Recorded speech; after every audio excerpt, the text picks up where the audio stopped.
My shirt. Lucas, do you want booby? Yeah. No? Why not? Yummy booby? Not Nasty boob?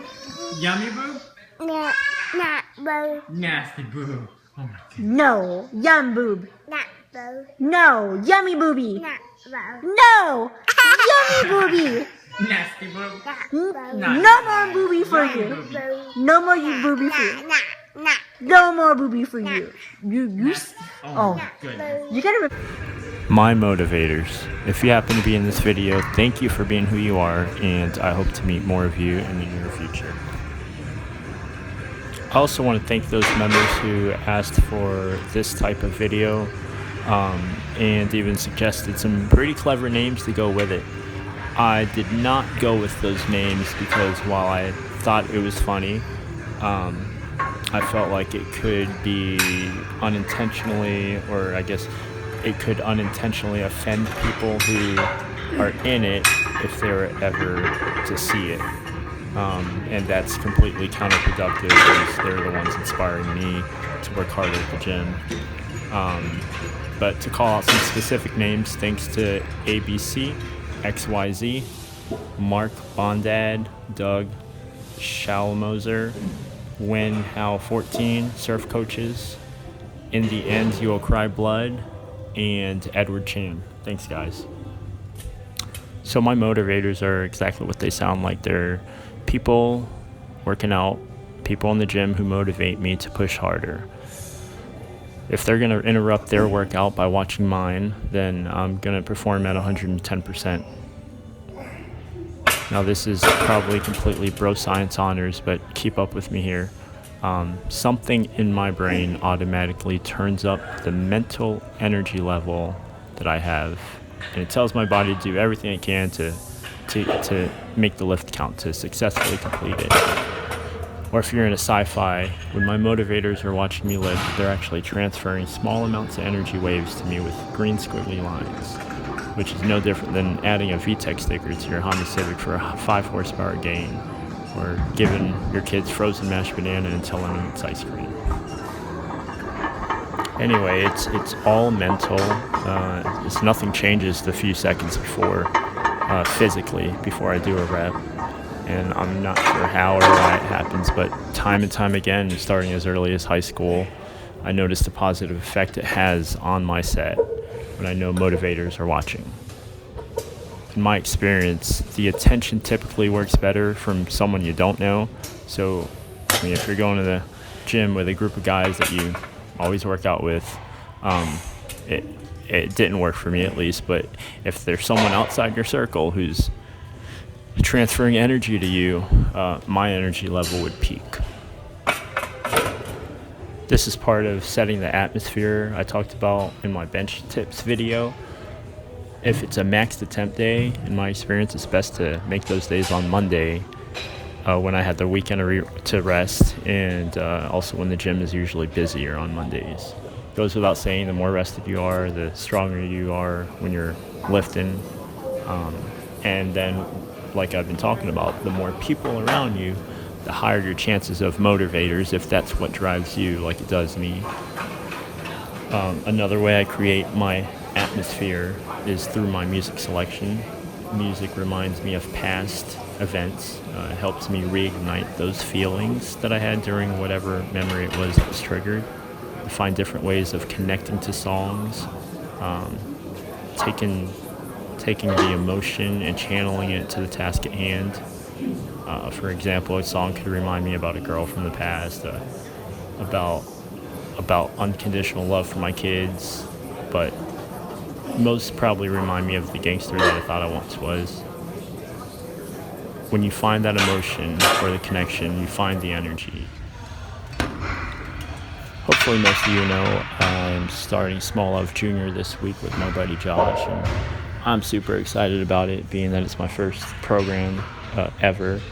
I decided to change it up a little bit, so the program we're going to start on Wednesday instead of Monday. So our last day, the 4th bench day for the program, calls for, it's the heavy day. It's 10 sets of 3 reps.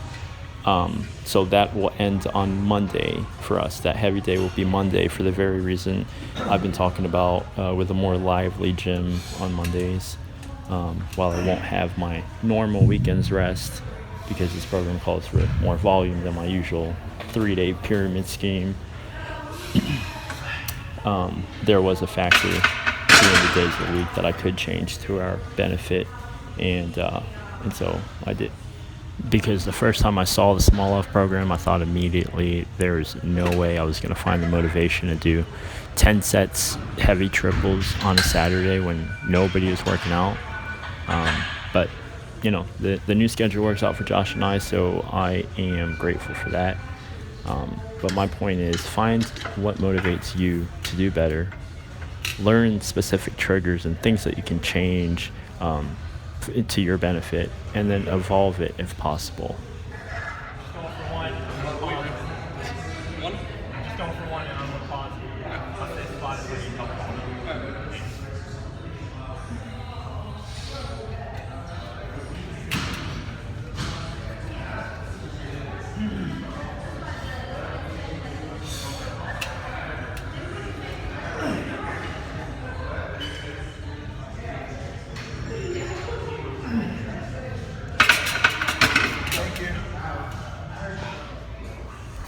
Guys, do me a favor. This guy benching next to me, give him a break. He was going heavy. He didn't ask for a spot, but at least he tried it, So and he even stayed back afterward to spot me from 10 feet away. So give him a break. Be nice.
Thanks again for watching, liking, commenting, and sharing the videos.